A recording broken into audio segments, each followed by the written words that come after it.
आप देखिए, नेताजी सुभाष चंद्र बोस जो आजाद हिंद सरकार के पहले प्रधानमंत्री थे, क्या उनकी इस पहचान को, आजाद हिंद फौज के योगदान को वो महत्व दिया गया जो महत्व नेताजी को मिलना चाहिए था?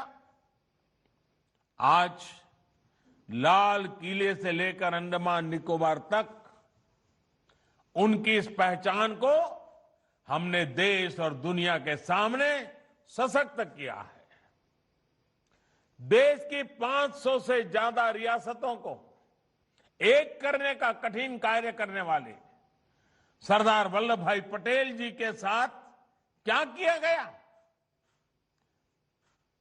देश का हर बच्चा इस बात को भली भांति जानता है। आज दुनिया की सबसे बड़ी प्रतिमा statue of unity Sardar Patel की है, जो हमें प्रेरणा दे रही है। देश के संविधान देने में अहम भूमिका देने वाले वंचित, पीड़ित, शोषित की आवाज बाबा साहब आंबेडकर को भी सिर्फ राजनीतिक चश्मे से देखा गया। आज भारत से लेकर इंग्लैंड तक डॉक्टर बाबा साहब आंबेडकर से जुड़े स्थानों को पंच तीर्थ के रूप में विकसित किया जा रहा है।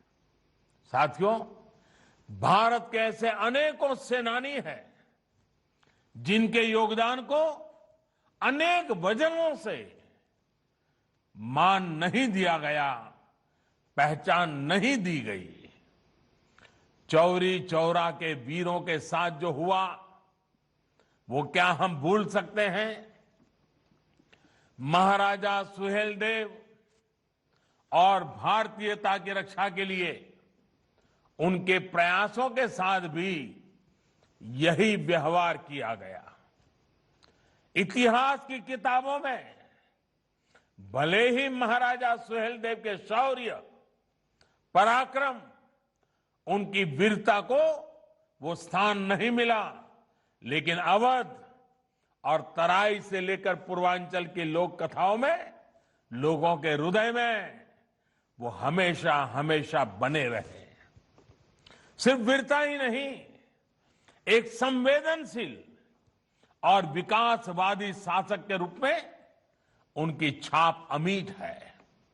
अपने शासनकाल में जिस प्रकार उन्होंने बेहतर रास्तों के लिए, पोखरों तालाबों के लिए, बाग बगीचों और शिक्षा के क्षेत्र में काम जो किया वो अभूतपूर्व था।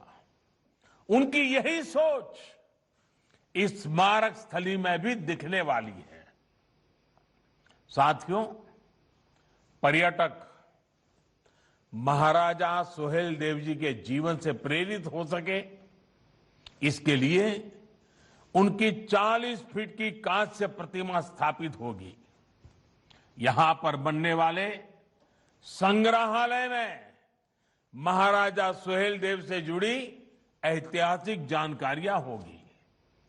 इसके भीतर की और आसपास की सड़कों का चौड़ीकरण किया जाएगा। बच्चों के लिए पार्क बनेगा, सभागार होगा, पर्यटकों के लिए आवास गृह, पार्किंग, कैफेटेरिया जैसी अनेक सुविधाओं का निर्माण होगा। इसके साथ साथ जो स्थानीय शिल्पकार है, कलाकार है, वो अपना सामान यहां आसानी से बेच पाए, इसके लिए दुकानों का निर्माण किया जाएगा। इसी तरह चित्तौरा झील पर घाट और सीढ़ियों के निर्माण और सुंदरीकरण से इस ऐतिहासिक झील का महत्व और बढ़ जाएगा।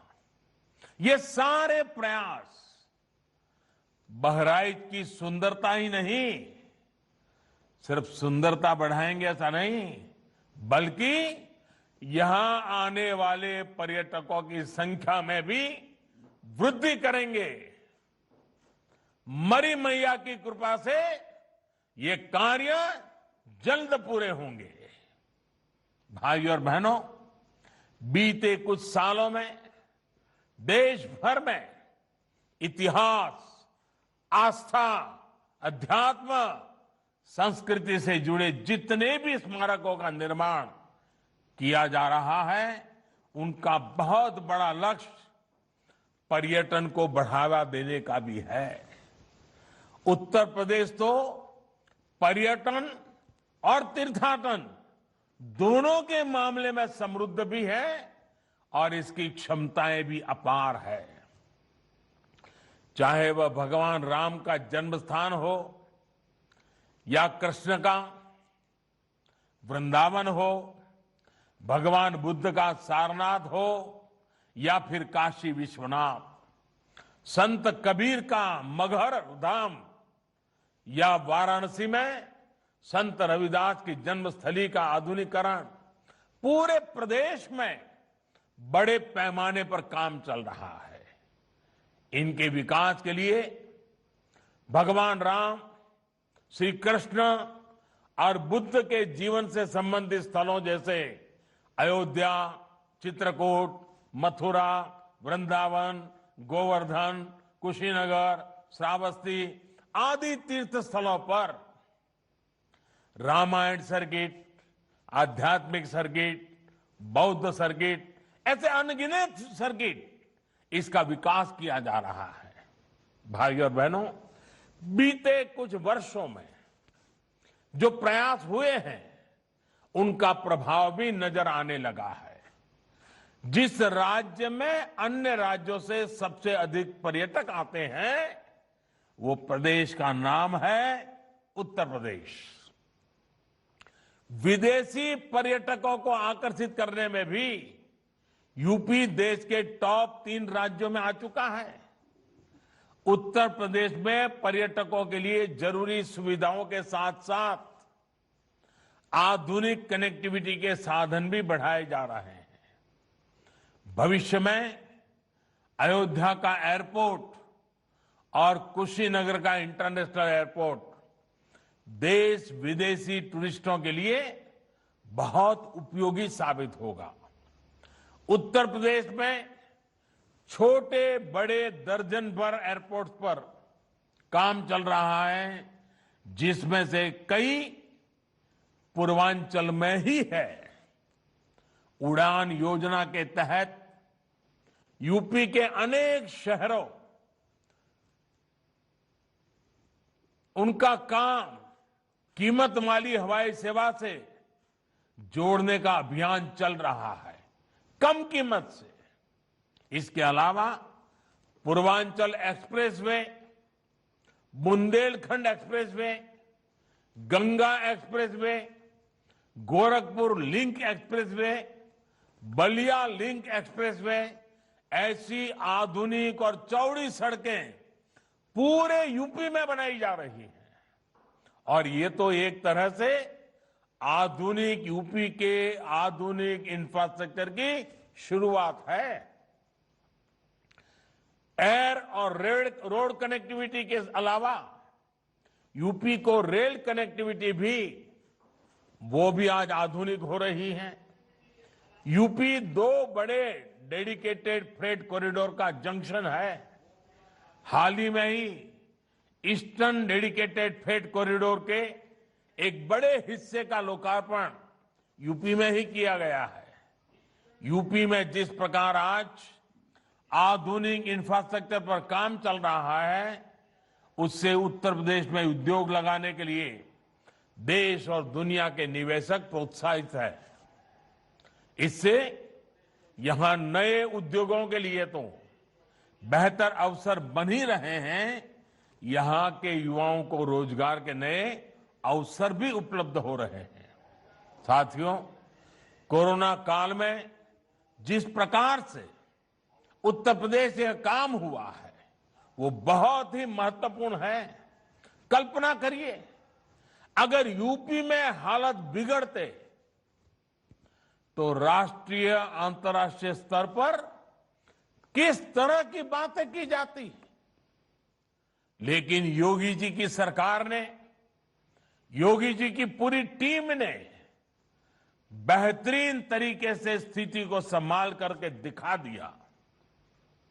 यूपी न सिर्फ ज्यादा से ज्यादा लोगों का जीवन बचाने में सफल रहा, बल्कि बाहर से लौटे श्रमिकों को रोजगार देने में भी यूपी ने प्रशंसनीय काम किया है। भाइयों और बहनों, कोरोना के खिलाफ यूपी की लड़ाई में पिछले 3-4 वर्षों में किए गए कार्यों का बहुत योगदान रहा है। पूर्वांचल को दशकों तक परेशान करने वाली दिमागी बुखार का प्रभाव यूपी ने बहुत कम करके दिखाया है। यूपी में 2014 तक 14 मेडिकल कॉलेज थे, जो आज बढ़कर 24 हो चुके हैं। साथ ही गोरखपुर और बरेली में एम्स का भी काम चल रहा है। इनके अलावा 22 नए मेडिकल कॉलेज और बनाए जा रहे हैं। वाराणसी में आधुनिक कैंसर अस्पतालों की सुविधा भी अब पूर्वांचल को मिल रही है। यूपी जल जीवन मिशन यानी हर घर जल पहुंचाने के लिए भी प्रशंसनीय कार्य कर रहा है। जब शुद्ध पीने का पानी घर घर पहुंचेगा तो इससे अनेक बीमारियां वैसे ही कम हो जाएगी। भाइयों और बहनों,